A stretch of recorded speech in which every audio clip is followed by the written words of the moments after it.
আমাদের ব্যাংকের টাকা লুট করেছে এই বেনজির, অন্য কোনো টাকা না তাদের। এই বেনজির মাদাচ্চোতের বাচ্চা, এই সোরের বাচ্চা আমাদের ব্যাংকটাকে লুট করে খেয়েছে। শহীদুল হক আইজিপি এও লুট করে খাইছে, বর্তমান আইজিপি যে ছিল সেও লুট করে খাইছে। আমাদের সকলের দাবি, আমি চাকরি ছেড়ে দিতে চাই, আমি আর এই চাকরি করব না। তো যে চাকরিতে আমার ভাইকে মেরে ফেলা হয়েছে, আমার সহকর্মী ভাইকে পুড়িয়ে মারা হয়েছে, আমাদের থানাকে লুটপাট করে নিয়ে গেছে, সম্পদ না হয়, এটাই আমাদের একমাত্র দাবি।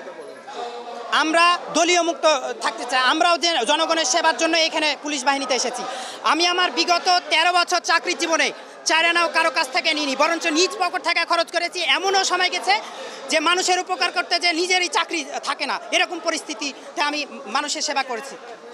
আমাদের সবাই না, আমাদের পুলিশ বাহিনীর ঊর্ধ্বতন কর্মকর্তাদের বিচার চাই। এদের কারণে আমাদের ভাইদের হতে হয়েছে। হারুন, আইজিপি আব্দুল্লাল মামুন, তারপরে মনিরুল, তারপরে আরও নাম না জানা অনেকই আছে যারা মানে তাদের হাজার হাজার কোটি টাকা